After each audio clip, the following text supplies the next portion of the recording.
It's your Thursday daily delivery. I'm Michael Rand. Glad to have you guys back for another day. You know, when I was trying to decide on what to do for today's show, it ended up being pretty negative. The bulk of today's show will be kind of on the dueling collapses of the Twins and Minnesota United. I'll have Velle E. Neal III, Star Tribune columnist, longtime Twins beat writer, on the show to talk about the Twins, talk about what happened this year, and, you know, to Lavelle's point, more about what the Twins can do in 2023 to turn this thing around. And he's a little bit more optimistic about this team than I am, thinks that they just ran into a lot of bad luck this season. If they can change a few things around, that they should be able to get into a spot where they're in a better place in 2023. And we'll see about that. But bottom line is, this is a team that was in first place for a lot of the year, was tied for first at the beginning part of September, and finished 78-84. That season officially ending with a win Wednesday, but nothing left to play for. 78-84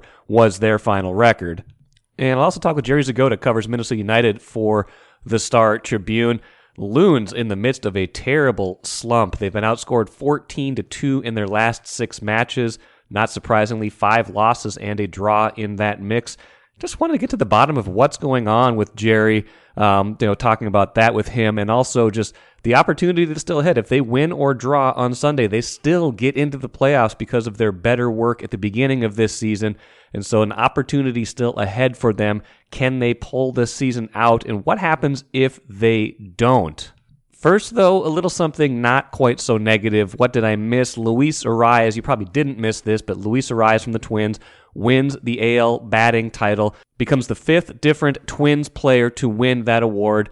And since the Twins moved to Minnesota in 1961, in those 62 seasons since then, almost 1/4 of all the American League batting titles have been won by a Twins player. A lot of those, of course, Rod Carew, but a bunch for Tony Oliva, 3 for Joe Mauer, and the 1 for Kirby Puckett. That was a great stat in Patrick Royce's column today. He caught up with Mauer and Carew and Oliva, talking about just what it means to enter that exclusive club. I would encourage you to go read that column. Some really good comments from all 3 of those left-handed batting legends, just like Luis Arraez. But I wanted to just pause for a minute and talk about the value still of hitting for average these days. I know it gets downplayed a little bit now as everyone's kind of going for the 3 true outcomes: the home run, the OPS, the hitting for a lot of power, lifting the ball out of the ballpark, or getting a walk. Well, Luis Arraez is kind of a throwback in that regard, right? He hits for a high average, doesn't hit for a ton of power, doesn't strike out much at all. In fact, in his career and this season, had more walks than strikeouts. This year had 50 walks and just those 43 strikeouts this season. But I think the real value of a player like that, in addition to just, being around the bases a lot, is that's a guy that people just don't want to pitch to, particularly in clutch situations. You need players like that in your lineup. Everybody can't be the same. Did you know Luis Arraez hit .366 with runners in the scoring position this season, 34 for 93? Did you know he hit .374 with runners on base, .374 batting average? That's how many hits was that? 73 hits and 195 at-bats. Did you know that with runners on third and less than 2 outs, he hit .714 with a 1.754 OPS? He was almost guaranteed to knock that runner in one way, shape, or form. That is valuable. I know home runs probably over the course of a season are more valuable. That's been determined. But if you just have an entire lineup of only home run hitters, of only guys who are kind of all or nothing, that leaves you vulnerable, I think, to a certain degree, to some slumps, some things along the way where you just aren't going to be able to sustain offense. You need players like Luis Arraez, like Rod Carew used to be, like Joe Mauer used to be. I mean, Mauer hit for a little bit more power, obviously, than Arraez, especially in his MVP season. It had some more pop, but was more of an average kind of hitter, going for batting average instead of anything else. And, like I said, this isn't going to revolutionize baseball. We're not going to go back to a whole bunch of hitters like Luis Arraez, but having one guy like that on your team, or at least one guy like that in your lineup, has a lot of value. And I think we need to recognize that and the accomplishment of Luis Arraez this season. Take a playcation to Mystic Lake. With 24/7 gaming, the good times never have to end. And you can satisfy your cravings at our restaurants and bars. Or relax in one of our luxurious hotel rooms. Those that play together, stay together. And don't forget to join Club M so you can spark new memories and bask in the rewards along the way. Follow the lights to Mystic Lake, where every day is play day.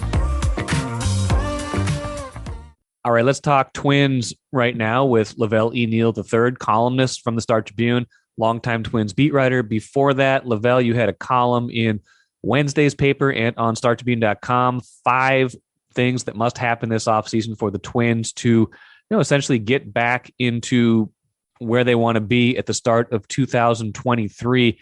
And I thought your first one was interesting about making changes to the medical and performance staff. And it seems like you feel like this is maybe the biggest key, just in terms of you think they have the talent, but the talent needs to be on the field. Exactly. And some of these issues go back to last year. I mean, that's when Randy Dobnak had a finger issue, and he still hasn't recovered from that. Stashak broke down then too, and kind of carried on into this year. And I know that I'm sure there's some competent people part of that staff there, but something went haywire here. When you pull a groin muscle like Bailey Ober did, and it knocks you out to September, that's a problem. When you have like knee surgery like Miguel Sano did, and you're never seen again, that's a problem. You have a starting pitcher pull a hamstring twice in one season. That's an issue. I don't know if it's if there's an application problem, if it's a diagnosing problem, or what, but the Twins have overhauled their staff once already. They invested heavily into bringing a guy from the Mayo Clinic and Chris Camp to oversee high performance. And all we've seen is high performance on the injury list. So this needs to be addressed. Yeah, you had a good stat that the Twins entered earlier this week. They were leading the American League. I imagine that's still true now, with 32 players on the injured list, which is astounding. And that's more than a 27-man roster, 26-man roster. 2,344 days lost because of injuries. And obviously some more impactful than others, but, we had, they had Buxton again miss a lot of time this year. But the other ones you mentioned, I think were notable. Like Bailey Ober was a good example because he pitched pretty well this year when he was healthy. And you kind of forget about some of these guys when they are out for so long. And when you're putting a AAA roster on the field, as they often have been in August and September, you are going to lose more often than you win. No doubt. And in fact, this too, for the Twins to get better, they need the Bailey Obers and the Josh Winders and the Joe Ryans of the world to get innings, to eat innings, to face hitters, to get experience and to grow. And, having these breakdowns and setbacks, are not helping Winder or Ober one bit. Now, Ober's come back and he's pitched well. He pitched it to the 8th inning against Cleveland, I want to say, last week. And so, there's promise there. So they got to put these guys in a position where they can get on the mound and show what they can do and show they can be part of the future here. I like the talent that Winder has, but, I like to see him stay on the field so he can show it off a little bit more. So. You also want them to restructure the bullpen, which makes a lot of sense. I mean, I feel like part of the problem this season was that if you're going to have a pitching plan where you're taking guys out after 5 innings, sometimes even less, in the case of Chris Archer, you need to have a pretty good plan in the bullpen. It just felt like they were an arm or two short all year. And even when they tried to address it at the trade deadline, it didn't quite go how they wanted it to. So what's your bullpen plan? How do you get that done?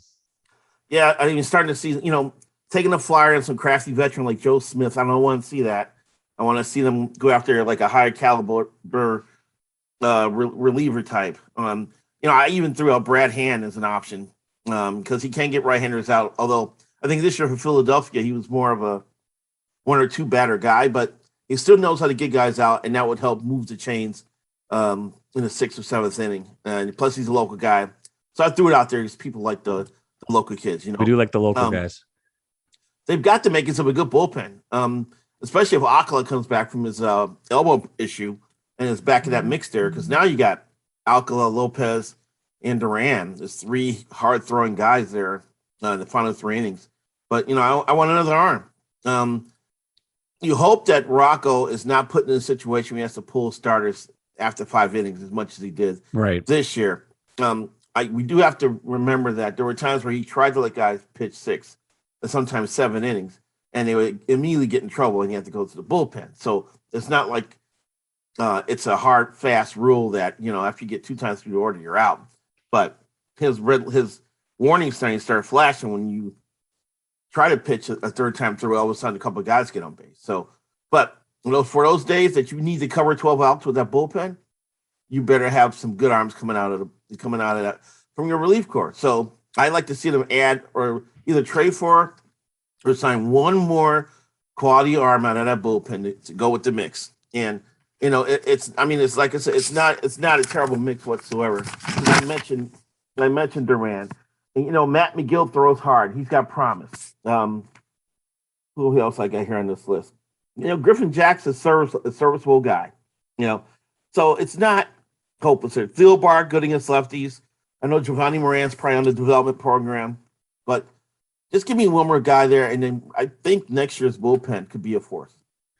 Now, part of the mystery of this season was the mid-year departure of Wes Johnson and whether or not he had to leave when he did at the end of June or whether that could have waited until the end of the year. But whatever the case, you noted, and we've all written, that the staff ERA ballooned in July, and the pitching staff really hasn't been the same since then to a large degree. The bullpen had a little bit of a better stretch in August for a while, but, filling that role and also figuring out, why Wes Johnson left and making sure that doesn't happen again has to be a top priority too.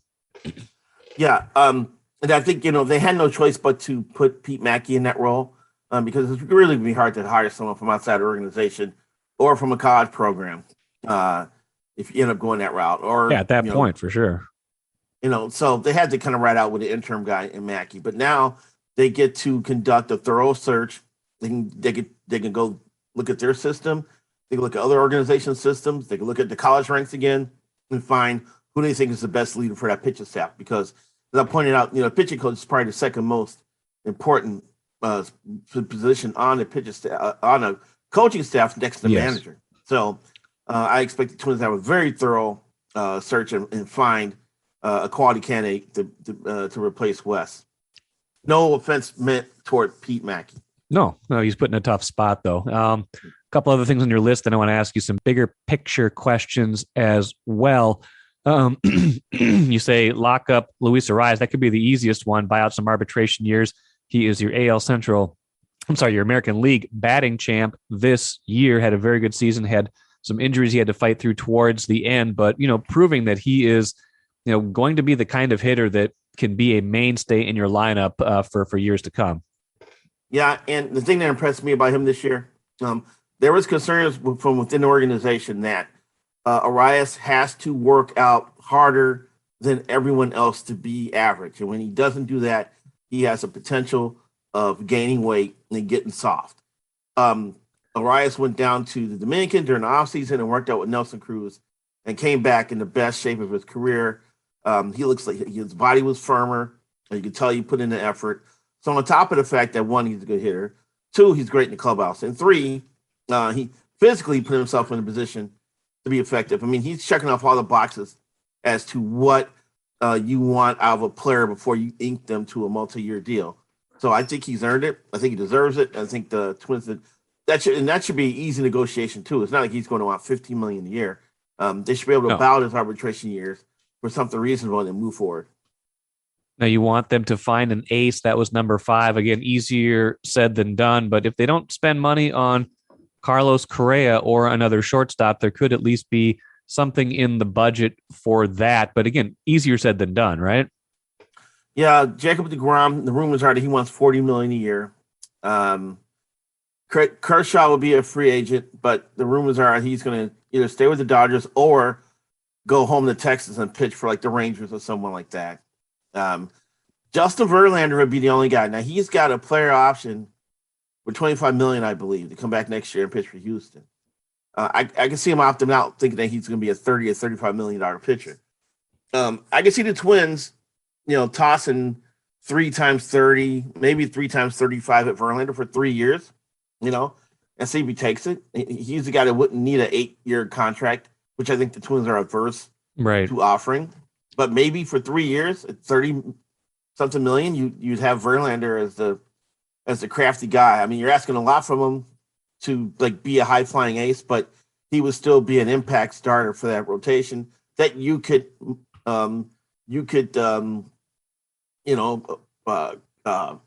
be careful with during the regular season. So he's got bullets left for the postseason.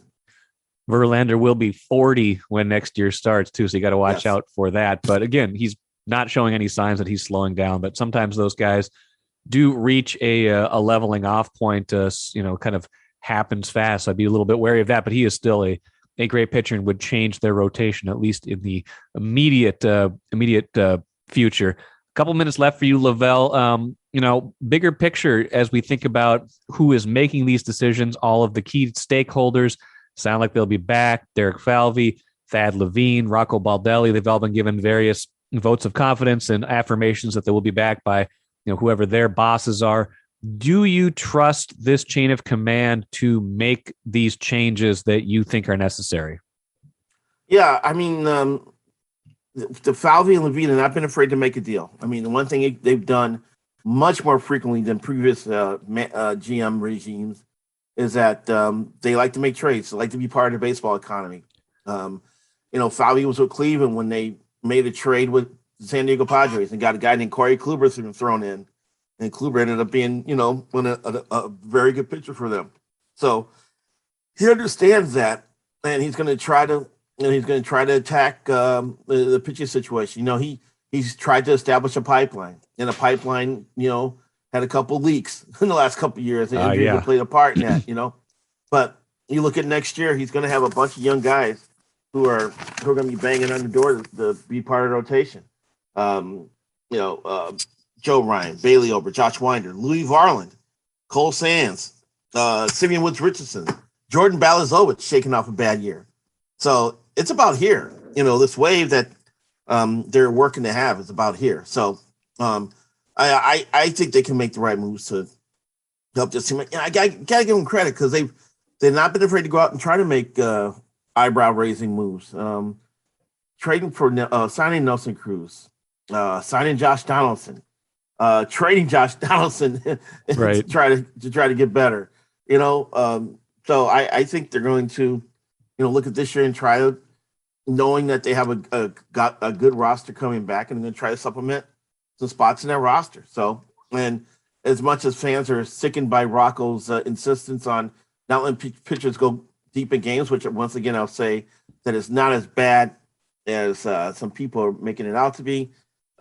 He has been to the playoffs twice since becoming a manager, and you got to be doing something right there for that to happen. And usually, a bad manager would accelerate losing and make a good team look mediocre.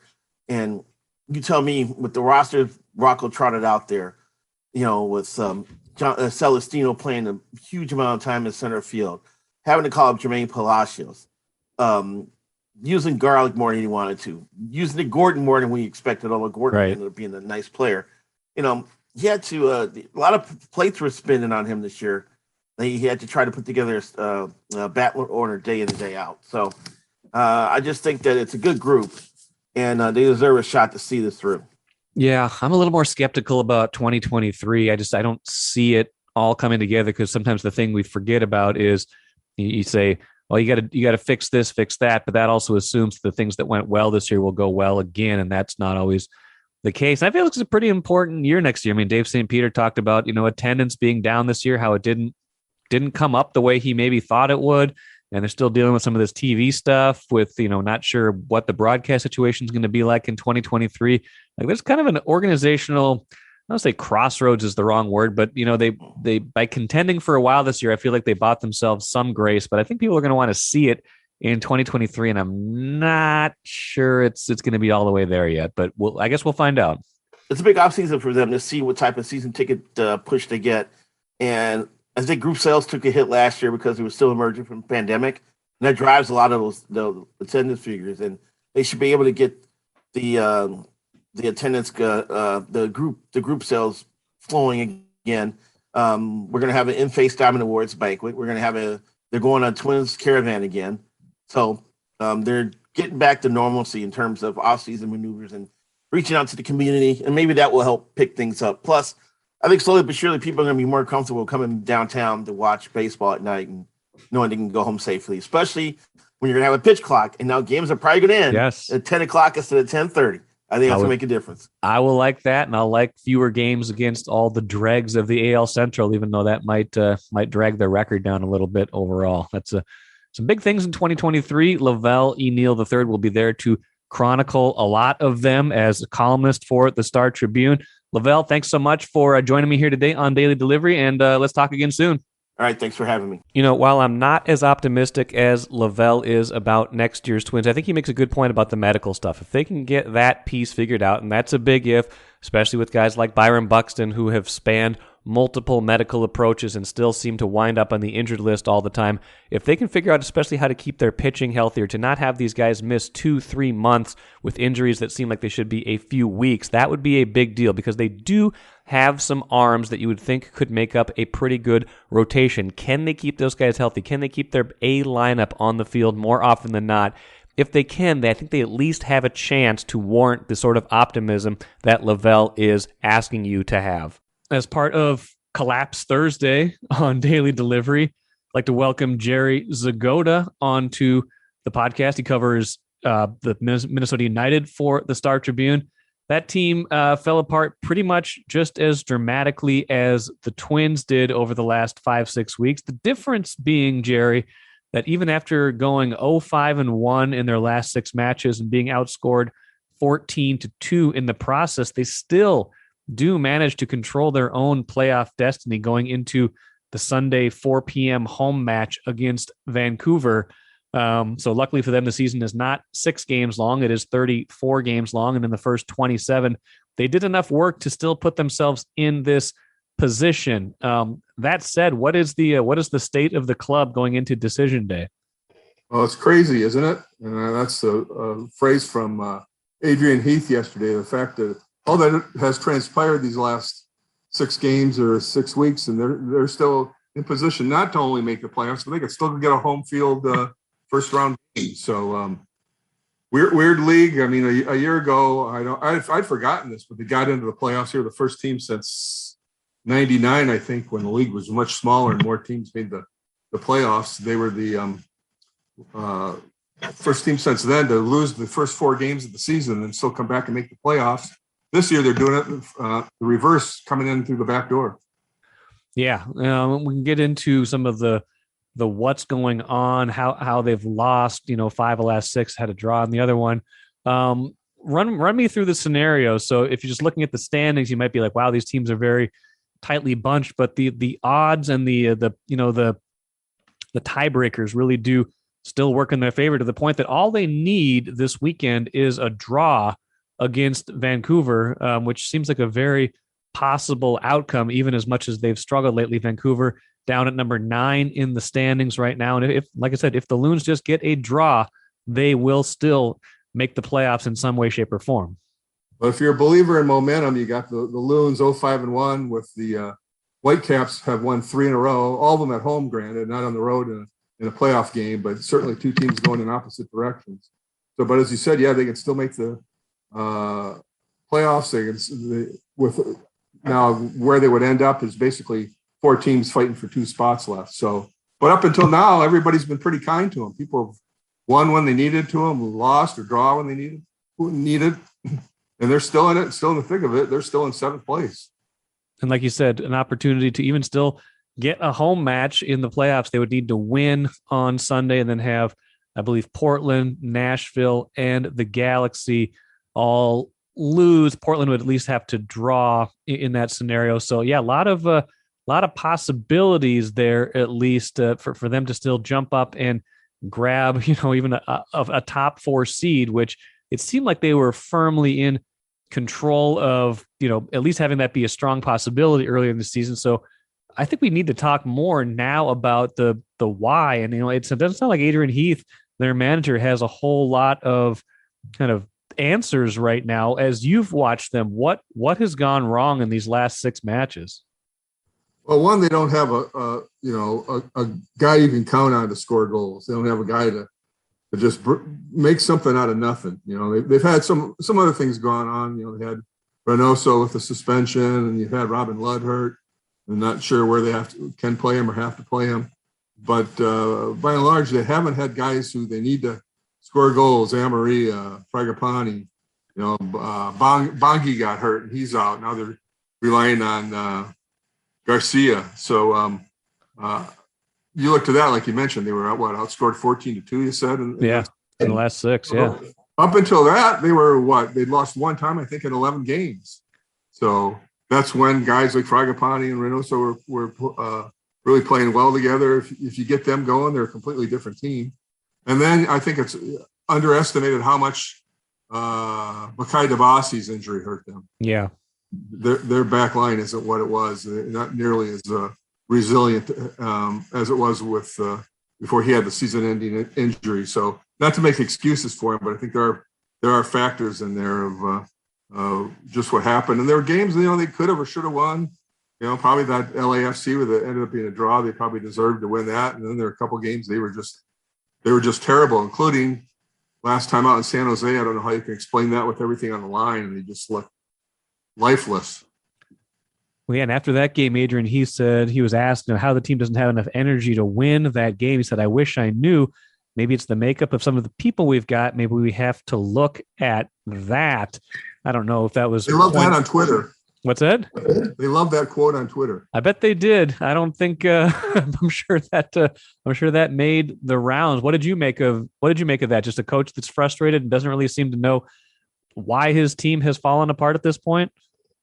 Yeah, probably something he should have said. Don't quite point the finger there when it could be. He's the guy who put this team together too, and he's coaching it. And I asked him yesterday, how do you ensure that what happened last weekend doesn't happen? He goes, I can't. You prepare them the best you can and send them out there and basically you see what happens. So it's just been a really weird season. I mean, it started out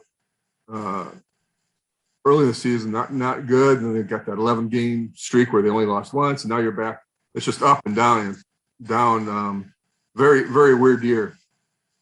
How much do you think? I mean, Dane St. Clair was playing at certainly an all-star level, almost an all-world level earlier in the season. And it's not like this is all his fault, but 14 goals allowed by the team in the last 6 matches. They only scored 2. So, the offense certainly bears some of that burden as well. But how much do you think he was covering for some of their mistakes earlier in the year by making some pretty spectacular saves and keeping the sheet clean, so to speak?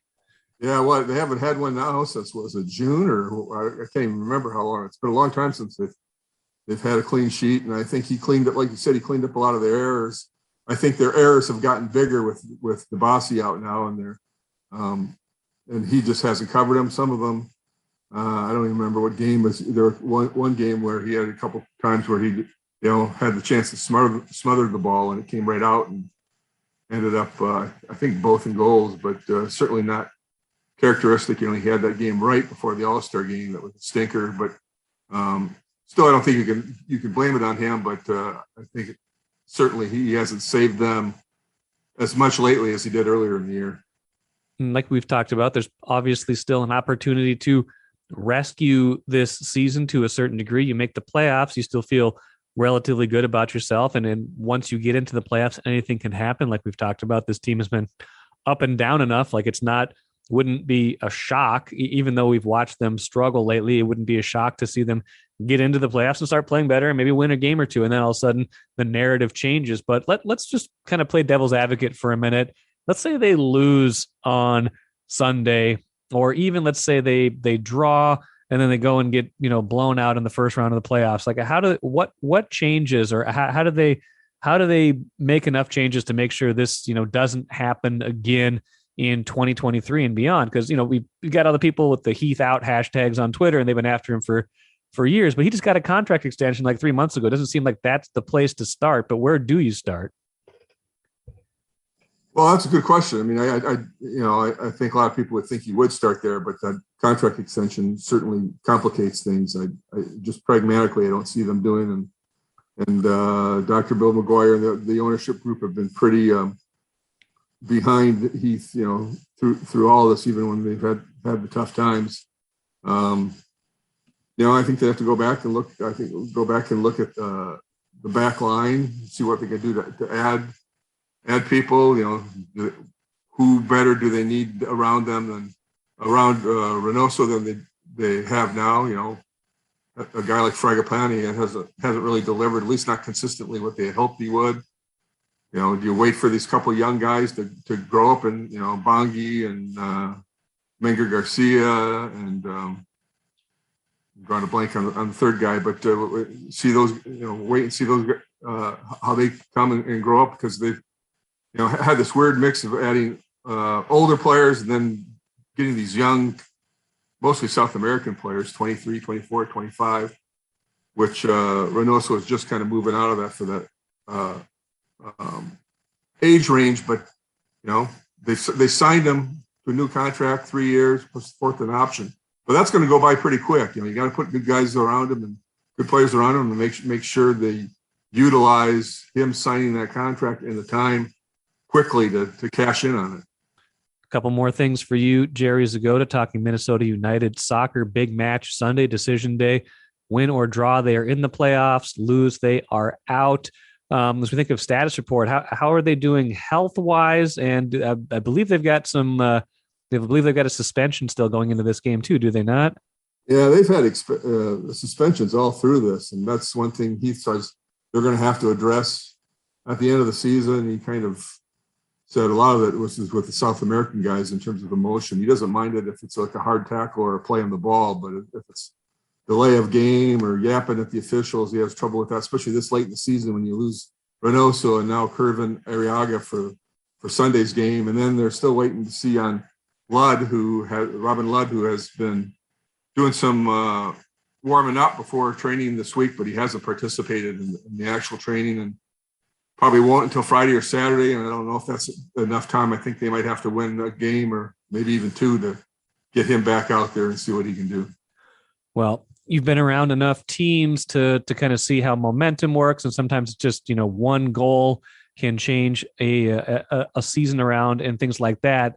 Any predictions for Sunday? I mean, this team has been in some pretty rough shape. Like you said, they've played some decent matches in between there, including that one against LAFC. How do you think they come out on Sunday? Well, it's been, don't call me a homer, but it's been such a weird year. I just got a feeling that, maybe they just turn the dial again and go in the opposite direction. After going 0-5-1, they beat Vancouver. Who knows? Maybe they win one game in the playoffs. I just think it's been a weird enough year that wouldn't surprise me at all if all of a sudden you see a completely different team. Now, certainly that could change and they could, get out of there 3-0, but losers or whatever. But Vancouver does have a 3-game winning streak, but they've all been home games. This is supposed to be I think they're aiming to have the biggest crowd ever. I think they're selling some standing room and they're looking for the biggest crowd ever. They're planning on the quote unquote blackout. They're asking people to wear black for the game. Now that's a little tricky because you could say that might be for mourning if it doesn't turn out. Yes, the funeral of the season. Yeah, but we'll see. We always will see. Should be a fun Sunday. I think it's 4:00. So right after all the games, all the Western games start at the same time. All the Eastern games right at Central, and all the Western games at 4:00. So this is all going to be going on. And if you remember last year, they were playing the Galaxy, and when Salt Lake pulled one out of their backside late in the game, you knew one of those teams, LA or Minnesota, was going home, and the Galaxy had to get a goal and win. And the Loons just had to hold on for a tie, and they did. So maybe you'll get another one of those things where the last 5 minutes are going to be the whole season, basically. Man, that should kick off about an hour after the Vikings play the Bears. Should be a good Sunday of sports viewing. Jerry, appreciate it. As always, follow Jerry Zgoda's coverage, Star Tribune, StarTribune.com, and we'll see if we have more Loons soccer to talk about next week or not. I look forward to it. Ultimately, I'm not sure how much value there would be in just making the postseason if the Loons can squeak in, with a tie on Sunday and then just get run in the first round of the MLS playoffs. But it certainly does beat the alternative of collapsing all the way to the bottom, and we'll see if they can do that on Sunday. Hope the show wasn't too negative for you today. Just trying to bring you a dose of reality. That's what's been going on with those two teams in the last month. We'll try again to be a little bit more positive on Friday. Ben Gessling joins me to talk about the 3-1 Vikings. Until then, enjoy your day. I'm Michael Rand, back at it again tomorrow.